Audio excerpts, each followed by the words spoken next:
kwa namna ambavyo yameamliwa. Wakati wa golikipa Oscarin Masuluki pamoja na wenzake wakijadiliana jambo Fadlu.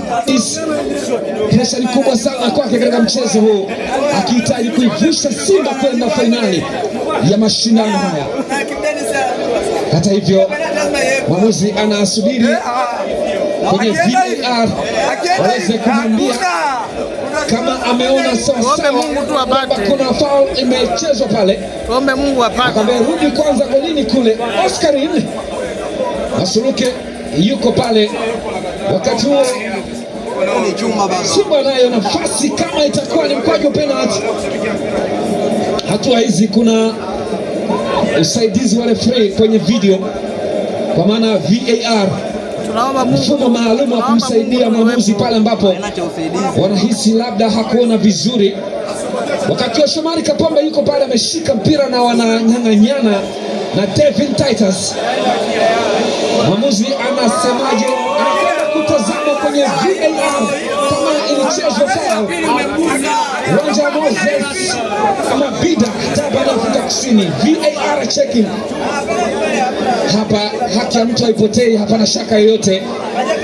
Kuna macho ya nyama, macho ya kibinadamu, lakini pia kuna mfumo maalum.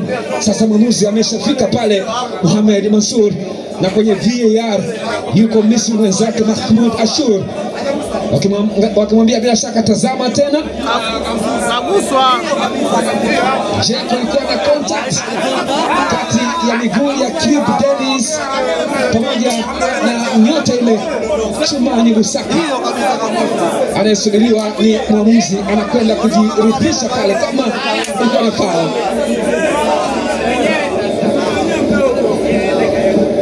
Ilikuwa moja kati ya penalty. Anayesubiriwa ni Mohamed Mansour,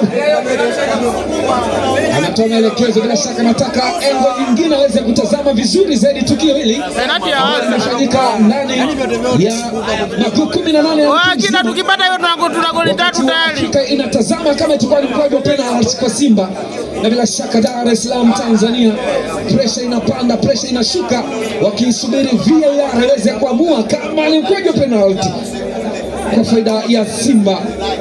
Hii ni mechi ya mkondo wa pili, nusu finali. Mwamuzi ameshamaliza kutazama VAR. Mohamed Mansour kutoka imewekwa hiyo. Anafanyaje? Wacha tuone. Anasema hakuna penalty.